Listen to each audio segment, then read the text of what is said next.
Because there are a lot of things that get unlocked for you when you are spiritually enlightened. I gathered the courage to ask, why will people watch my video? Who am I? Who gives Bhavna Verma the authority to talk about spirituality and religion and God? And then I finally started asking questions from Lord Shiva about these things. And yeah, I had asked why these people are laughing. And so I started writing so this brief was very important, that what is happening in the name of spirituality and religion. I'm not saying that everybody is doing it, but there are. When I got a little free and my work was sorted, so to answer this question of mine, that why are people behaving like this?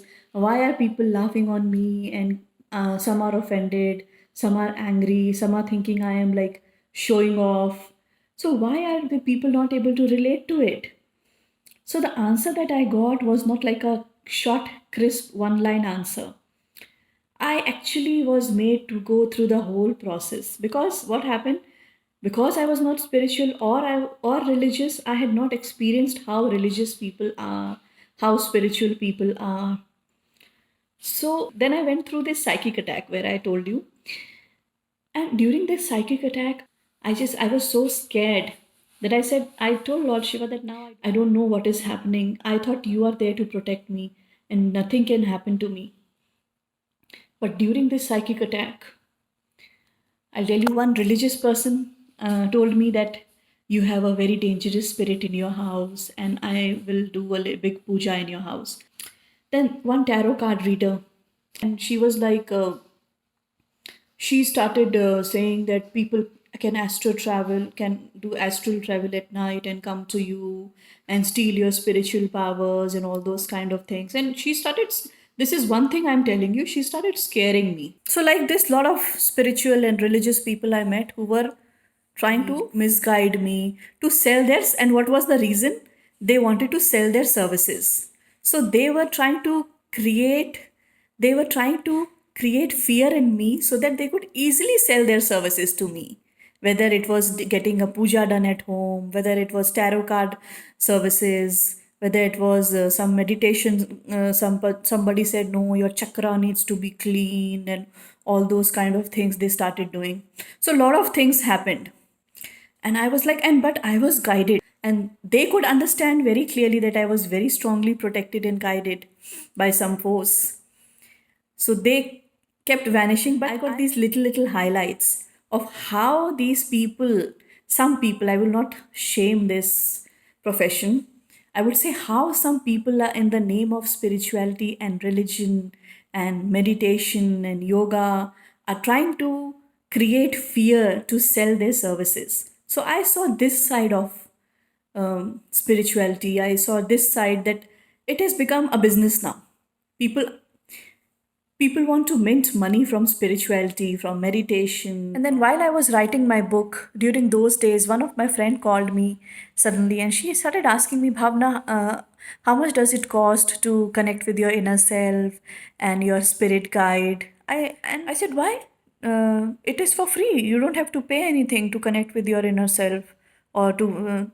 So she said, what are you saying? Manika, yeah. She said, I just paid around 1 lakh to somebody to connect with my inner self and to connect with my spirit guide. I was like, so the purpose of sharing this is not to criticize anybody who is teaching it or to judge my friend, but I just want to tell you that few things here, that first of all, spiritual awakening, spiritual growth, and connecting with God, connecting with yourself is for free. Going into meditative state is for free. You don't need to pay anything to anybody to experience these things. These are very, very normal things that you will experience if you look within. Spirituality has to happen naturally. I actually wrote an article also about it, that let the spirit enjoy its way to awakening, because it is a natural process, so it should happen naturally. Going to places for these quick fixes of Kundalini awakening and all those things is something that I personally don't recommend, because there are a lot of things that get unlocked for you when you are spiritually enlightened.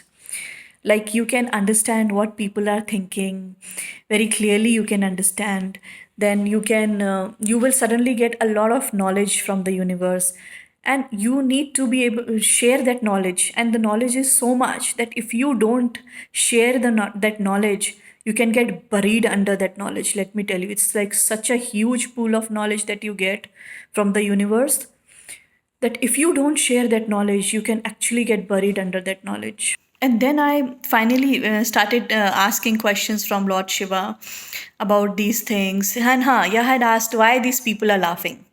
And so I started writing so this brief was very important, that what is happening in the name of spirituality and religion. I'm not saying that everybody is doing it, but there are people who are selling their services in the name of fear. So then after that, I started I got message that I should share my experience with everyone, because if a person like me, who was not a devotee, who was not into spirituality, has experienced something like this, then I should help others and share my experience and share all the knowledge that I'm getting. So I immediately implemented it. So I was given this message by universe to share my knowledge. So I immediately made my YouTube video, my first YouTube video, in which I'm looking like very foolish actually. So after I had a question in mind, but I didn't say anything. I mean, then after a few weeks or after a week or maybe 10 days, I gathered the courage to ask, why will people watch my video? Who am I? Who gives Bhavana Verma the authority to talk about spirituality and religion and God? Then I just got one message from Bhagavad Gita, one quote. I can't tell you verbatim, I can't remember. That don't think about the result, focus on your karma. That is none of your business. Like, if nobody, so these things things that I'm sharing are meant for people who are on the path to spiritual awakening. So people who are already on the path to awakening will be able to relate to it, and majority of the people will not be able to relate to it. So that's okay. So that's what I was told, that that is not your job to know who will watch. That's not your job. Your job is to do this. So that's what I started. So I will share a lot of things, like about what exactly is about what is bhakti. I got to know about meditation, how to go into meditative state, and what exactly is the bhakti, how do you worship God, and how it helped me, how unknowingly I did bhakti, and how unknowingly I got into meditative state unintentionally, because I was not doing bhakti. I was doing a bhakti in a very different way, which I had no idea.